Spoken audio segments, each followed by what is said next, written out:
말씀의 제목이 진정한 위로입니다. 위로라는 개념은 다 아시죠?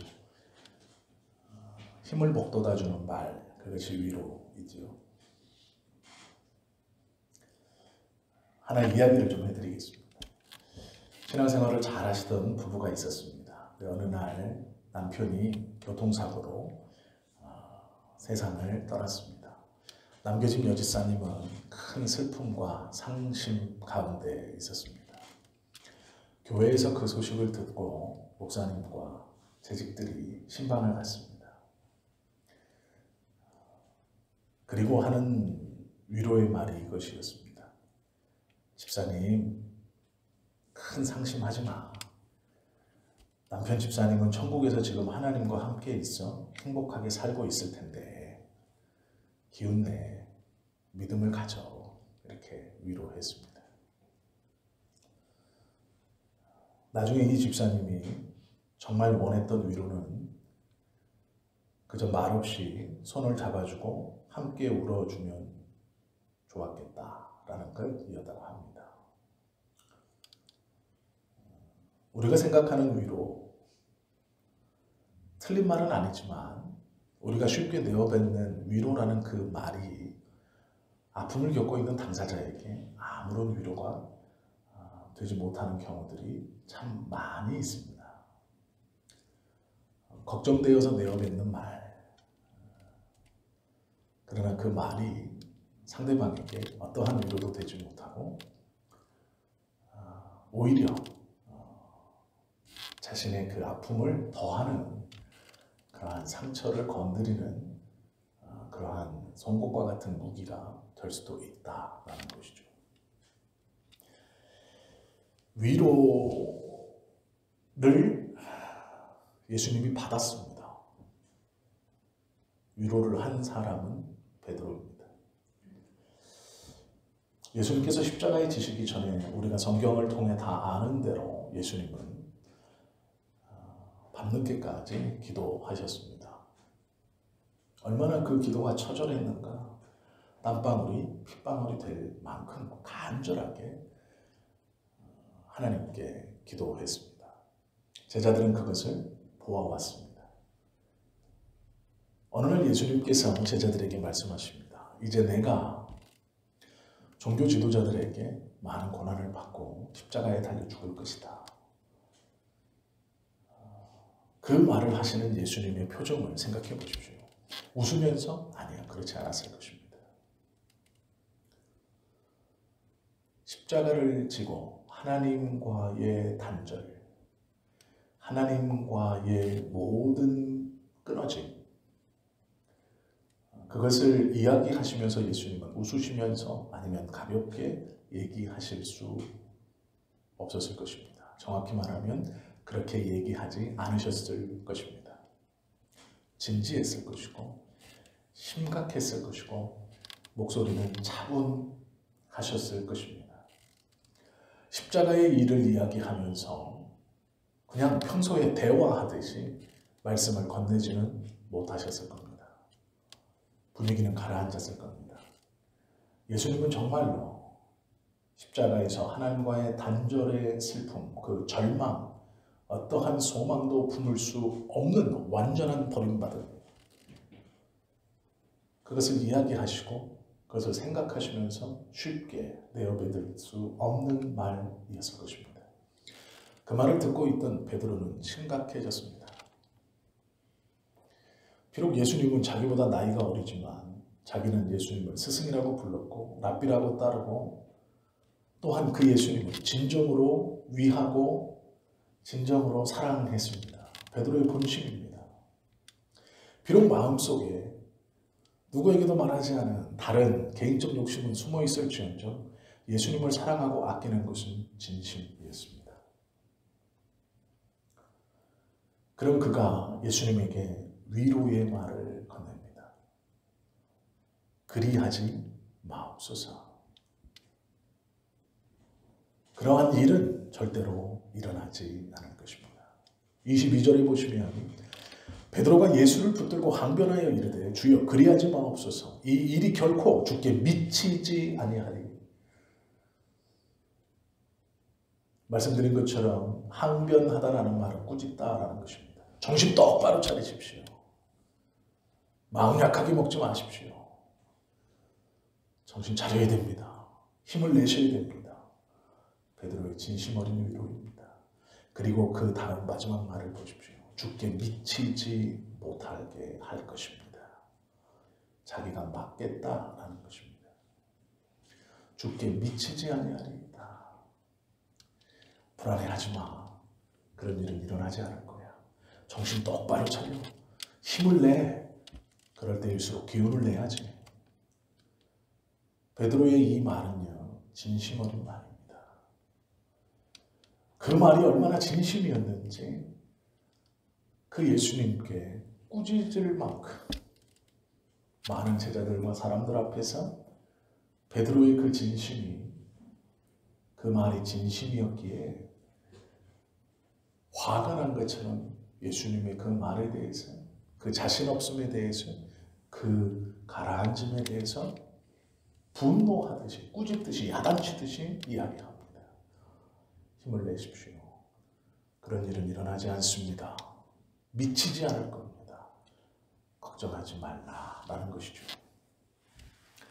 우리의 기준에서 베드로의 위로는 전혀 잘못된 위로가 아닙니다. 아직 일어나지 않은 일로 불안해하는 사람에게 걱정하지 마. 그런 일은 일어나지 않아. 내가 옆에 있을게. 너에게 그 일이 일어나지 않도록 내가 지켜줄게. 라는 위로는 우리의 기준으로는 큰 힘이 되는 그러한 위로일 것입니다. 예수님께서 그러면 베드로야, 내가 네 말을 들으니 힘이 나는구나. 내가 네 말을 들으니 기운이 나는구나.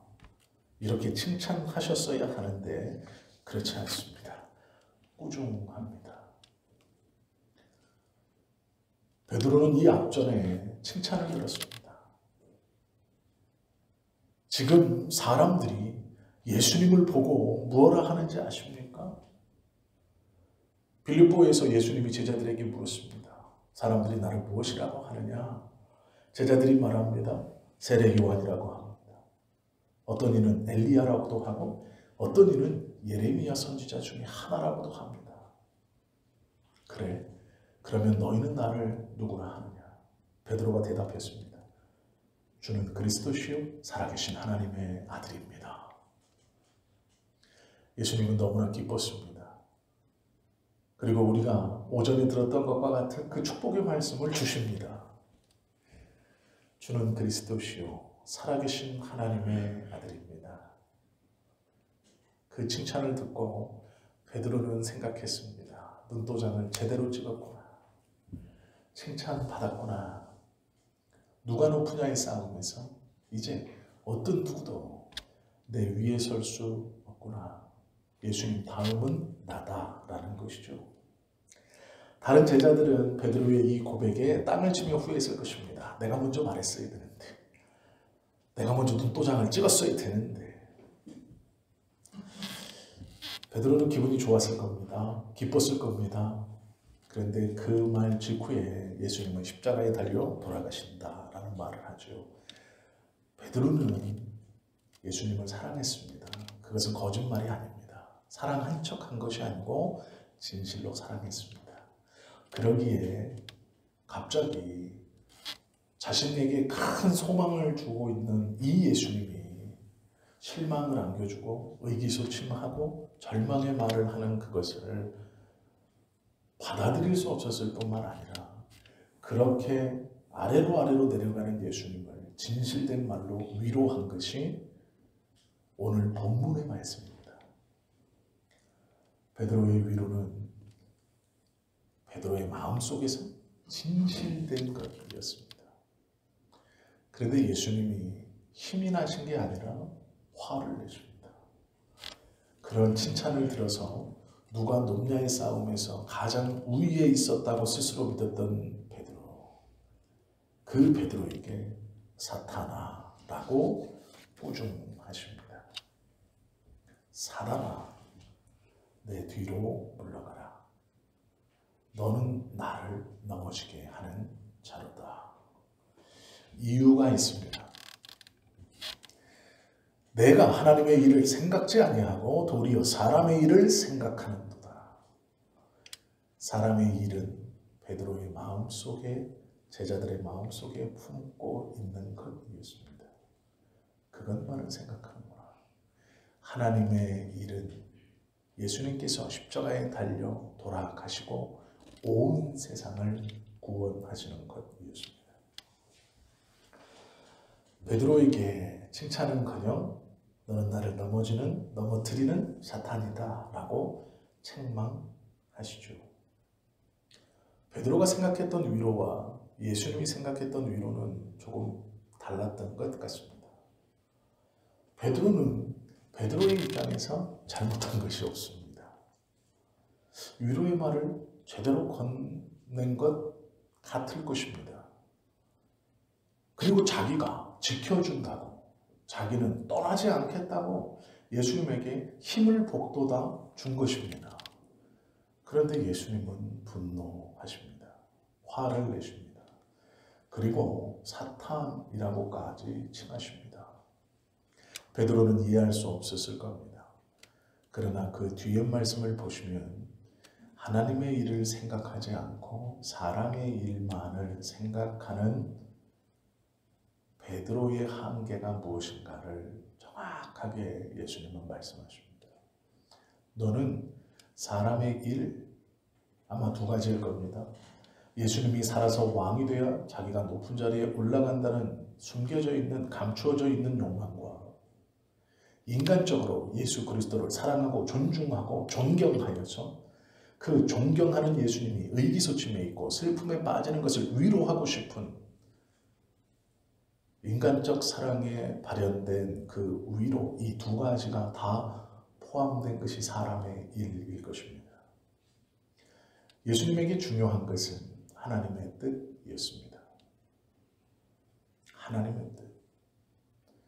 베드로가 건넨 위로의 말은 우리의 기준에 어떠한 책 잡힐 것도 없는 것 같았지만 기준이 전혀 다른 예수님에게 그 말은 위로가 아니라 유혹이었습니다. 답답함이었고 어리석음이었습니다.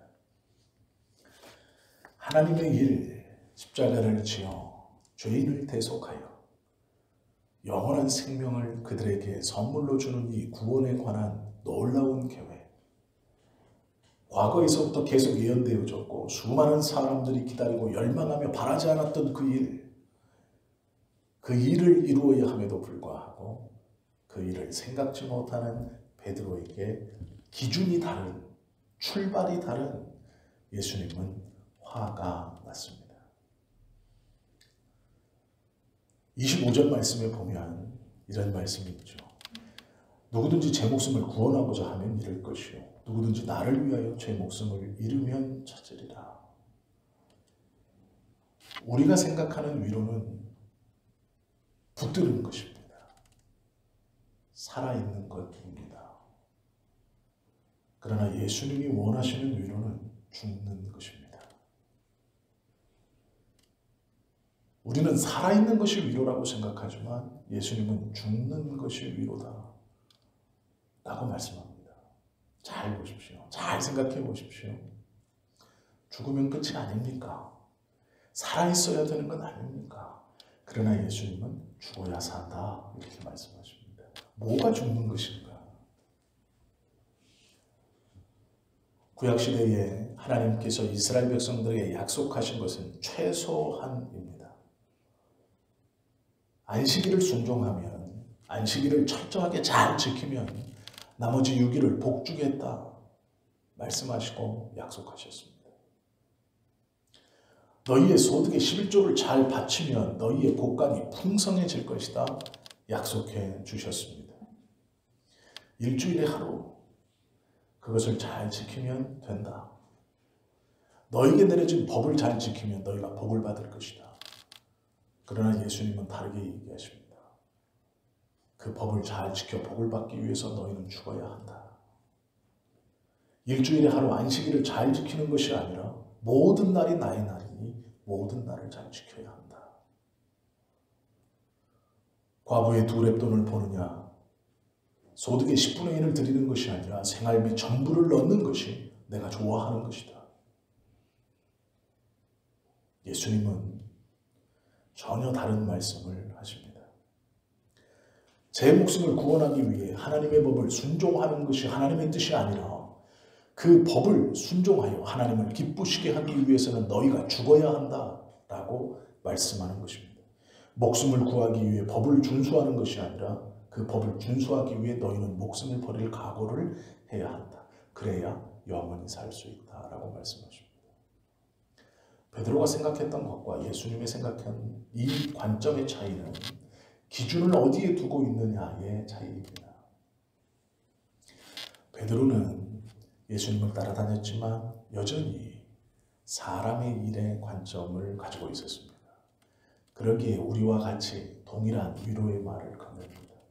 그러나 예수님은 그의 관점이 사람의 일에 있지 않았습니다. 예수님의 관점은 하나님의 일에서 출발합니다. 그러기에 그 하나님의 일에서 출발한 그 모든 출발로 인하여 예수님의 삶과 생각과 그분의 말씀과 행동이 그 하나님의 일로 사람의 일과는 다른 모습과 다른 언어와 다른 행동을 나타내게 되는 것입니다. 구약을 우리가 잘 읽어보면 이스라엘 백성들이 원했던 위로, 그것은 우리가 지금 원하는 위로와 별반 다르지 않습니다. 이스라엘은 바벨론의 포로로 있었습니다. 그들이 하나님 앞에 야복강 나루에서 기도하며 또 하나님 나라 약속의 땅을 바라보고 기도하고 예루살렘을 향하여 저녁마다 무릎을 꿇고 기도하는 것은 본토로 돌아가는 것입니다. 바벨론에서 나가는 것, 애굽에서 나가는 것, 지금 이 상황에서 더 좋은 상황으로 나아가는 것. 하늘에 계신 하나님, 나에게 능력을 주셔서 이 상황을 이겨내게 해주십시오. 탈출하게 해주십시오. 이 상황에서 더 좋은 상황으로, 이 땅에서 저 땅으로 나를 옮겨주십시오. 포로 생활에서 자유민이 되게 해주십시오. 하늘에 계신 하나님, 우리의 기도를 들어주십시오 였습니다. 그들에게 위로는 나의 신분이 바뀌는 것이었고 삶의 터전이 바뀌는 것이었고 삶의 자리가 바뀌는 것이었습니다. 그들은 그것을 위로라고 생각했습니다. 그리고 그것이 기도의 전부였습니다. 우리도 마찬가지입니다. 하나님, 이 상황에서 나를 벗어나게 해주십시오. 이 어려움에서 나를 벗어나게 해주십시오.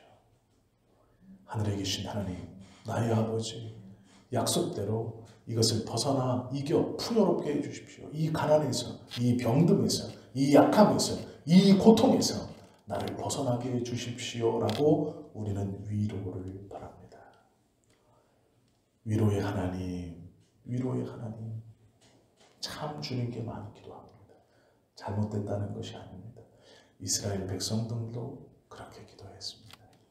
그리고 하나님은 그들의 그 간절한 바람을 이루어 주셨습니다. 바벨론에서 나오게 하셨고 애굽에서 나오게 하셨고 종살이에서 자유민이 되게 해 주셨습니다. 그러나 이스라엘 백성들이 또한 우리가 원했던 그 위로가 하나님이 우리에게 주시고자 하는 위로의 전부가 아닙니다. 그것은 우리가 바라는 위로입니다. 하나님께서 우리에게 주시고자 하는 위로는 전혀 다른 것입니다. 그것은 임마누엘의 위로입니다. 내가 너와 함께 하겠다라는 것입니다. 그것이 진정한 위로입니다. 예수님이 그토록 제자들에게 가르쳐주고 싶었던, 하나님이 우리에게 그토록 알게 하고 싶으신 위로는 임마누엘의 위로입니다. 내가 너와 함께 하겠다. 하늘에 계신 하나님이 아니라 함께 계시는 하나님. 바벨론에서 나가게 해주십시오. 애굽에서 나가게 해주십시오. 아니라 내가 그 바벨론에서 너와 함께 있을 것이다. 내가 애굽에서 너와 함께 있을 것이다. 고통받는 그 자리를 털고 일어나 벗어나게 하는 것이 아니라 진짜 위로는 내가 그 고통받는 자리에 너와 함께 있을 것이다. 이것이 하나님께서 예수 믿는 우리들에게 베풀어 주신 위로이고 은혜입니다. 그러나 우리는 그것에는 눈을 감고 그것을 벗어나기만을, 신분이 바뀌기만을, 무엇이 좋아지기만을 구하고 있습니다. 우리 편에서 원하는 위로와 하나님께서 우리에게 주시겠다 하는 위로는 완전히 다른 것입니다. 언제까지 우리가 하늘에 계신 하나님, 이것을 벗어나게 해주십시오 라고만 부르짖을 것입니다. 히브리서 4장 15절은 우리에게 가르쳐 줍니다. 우리에게 있는, 우리 곁에 계신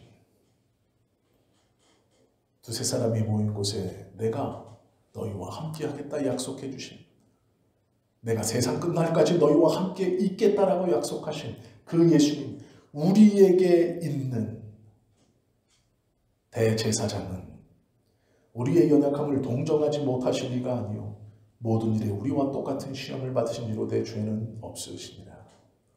이것이 임마누엘의 위로입니다. 우리에게 있는, 우리와 같이 있는 그 고통의 자리에 너 혼자 있는 것이 아니라 함께 있는 것, 그것이 하나님께서 우리에게 베풀어 주시는 위로입니다. 마태복음 26장에 보면 예수님께서 십자가를 지시기 전에 기도하시던 이야기가 기록되어 있습니다. 예수님이 얼마나 간절히 기도하시냐면 할만하시거든 이 잔을 내게서 지나가게 하옵소서. 예수님이 하나님의 뜻을 모르시지 않습니다. 하나님의 계획을 이해하지 못한 것도 아닙니다. 무엇인가 아직 준비가 덜 되신 것도 아닙니다. 그러나 기도하십니다. 할만하시거든. 그만큼 십자가는 고통이요 아픔이고 하나님과의 단절을 한 번도 경험해 보지 못하는 삼위일체의 하나님이신 성자 예수님께서 성부 하나님과 떨어진다는 것, 그것은 한 번도 경험해 보지 못한, 경험할 필요도 없는 두려움인 것입니다. 그 두려움이 얼마나 큰 것인지 예수님은 할만하시거든 이 잔을 내게서 옮겨 주십시오라고 기도합니다. 그 두려움이 있을 때 위로가 필요했습니다. 그 치열한 기도의 자리에 제자들에게 뭐라고 하시는지 아십니까? 내가 저기 가서 기도할 동안에 너희는 여기 앉아있으라 말씀하십니다. 같이 기도해 주어라? 아니요. 내가 저기 가서 기도할 것이니 너희는 여기 앉아만 있으라. 기도의 소리가 들리는 거리에 떨어져 그냥 그곳에 버티어 주어라. 같이 있어 주어라 말씀하십니다. 베드로와 야고보, 요한을 따로 데리고 가셔서 여기 머물러 나와 함께 깨어 있으라 말씀하십니다. 그 앞에 말씀이 무엇인지 아십니까? 내 마음이 심히 고민하여 죽게 되었으니 같이 있어만 주어라 말씀하십니다. 겟세마네 동산에서 기도하신 예수님이 제자들에게, 잠들어 있는 제자들에게 하시는 말씀이 무엇이냐면 일어나 함께 가자입니다. 기도가 끝났습니다. 제자들은 잠들어 있습니다. 그들을 깨우시며 하시는 말씀이 일어나 같이 가자입니다. 같이 가자. 옆에 있어 달라라는 것이죠. 기도하지 않아도, 위로 말을 건네지 않아도 같이 있자라는 것입니다. 십자가를 지시려는 예수님에게 있어 진정한 위로는 같이 있어주는 것이었습니다. 예수님이 원하는 위로는 같이 있는 것이었습니다. 그 예수님이 우리가 고통 가운데 있을 때 우리에게 필요한 위로가 무엇인지를 모르시겠습니까? 아니요. 우리보다 더 잘 알고 계실 것입니다. 그 위로는 함께 있어 주는 것입니다. 성도님들이 또한 제가 고통과 어려움에 있을 때 우리 주님은 누구보다도 우리에게 필요한 위로가 무엇인지를 알고 계십니다. 우리 주님이 우리에게 베풀어 주시는 위로는 하늘에 계셔서 그래 내가 도와줄게가 아니라 내가 너와 함께 있을 것이다. 너에게 필요한 가장 큰 위로가 무엇인지 나는 알고 있으니 내가 그 위로를 너에게 베풀어 줄 것이다 입니다. 내 마음이 심히 고민하여 죽게 되었으니 너희는 여기 머물러 나와 함께 깨어 있으라. 일어나 함께 가자. 고통당하는 자에게 주님이 베풀어 주시는 위로의 음성입니다. 함께 하자입니다. 내가 너와 함께 있을 것이다. 그 예수님은 승천하시면서도 약속해 주셨습니다. 세상 끝날까지 내가 너희와 함께 있을 것이다.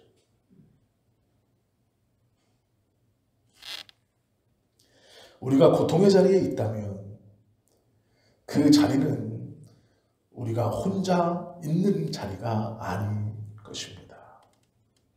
사람의 말로 위로하는 것이 아니라 예수님께서 그 자리에 우리와 함께 계셔서 진정한 위로를 우리에게 베풀어 주고 계신다는 것을 기억하십시오. 예수님은 그 위로가 필요한 분이었습니다. 그 위로가 어떠한 것인지를 정확히 알고 계시는 분이십니다. 그 예수님이 우리에게 진정한 위로를 베풀지 않으시지 않을 것입니다. 그 위로를 베풀어 주실 것입니다. 예수님이 베풀어 주시는 위로에 눈을 돌리지 못하고 내가 받고 싶어하는 위로, 이 장소에서 떠나게 해주십시오. 하나님, 이곳에서 떠나야 됩니다. 이 일을 이겨내고 일어나고 더 좋은 것, 더 풍성한 것, 그것을 내가 받아야 됩니다. 라고 기도하는 것은 어쩌면 내가 너와 함께 있다라는 예수님의 음성에 귀를 막고 끝까지 고집스럽게 내가 원하는 것만을 어리석게도 기도하는 우리의 모습인가를 돌아볼 수 있어야 됩니다. 우리들이 원하는 위로는, 우리들이 바라는 위로는 소극적인 위로이고 일차적인 것입니다. 그것은 진정한 위로가 되지 못합니다. 그러기에 동일한 문제로 또 넘어지고 또 슬퍼하고 또 아파하는 것입니다. 3년 전의 상처가, 3달 전의 상처가, 1달 전의 상처가 여전히 나를 아프게 하고 나를 괴롭게 하고 잠 못 들게 하고 눈물 짓게 하는 것입니다. 떠났다고 생각하지만 어느샌가 다시 그 자리에 돌아가 있는 우리의 모습을 볼 때마다 그 비참함이 우리의 영혼을 짓누르고 우리의 영혼을 붙들어 하나님께 온전한 찬양과 감사를 드리지 못하게 하는 것입니다. 그것이 우리가 구하는 위로의 정체입니다. 우리가 그렇게 기도하여 받고 싶어하는 위로의 본질입니다. 아니에요. 그러한 위로 말고 주님이 제자들에게 말씀하셨던, 그리고 하나님께서 우리에게 약속해 주셨던 진짜 위로, 임마누엘의 위로, 내가 너와 함께 하겠다. 걱정하지 말아라. 너의 옆에 같이 있겠다. 말씀해 주시는 그 위로가 진짜 위로입니다. 고통당하는 이와 더불어 같이 있는 것. 우리 주님께서 우리의 삶에서 지금도 베풀어 주시는 가장 큰 은혜입니다. 우리는 이 예수님의 위로를 받고 있는 사람들입니다. 비록 주변에 아무도 없어 어떠한 사람도 나를 위로해 줄 사람이 없다고 그 말을 고백하시기 전에 예수님께서 나와 함께 말없이 그 힘듦과 아픔의 자리에 함께 계시다는 것.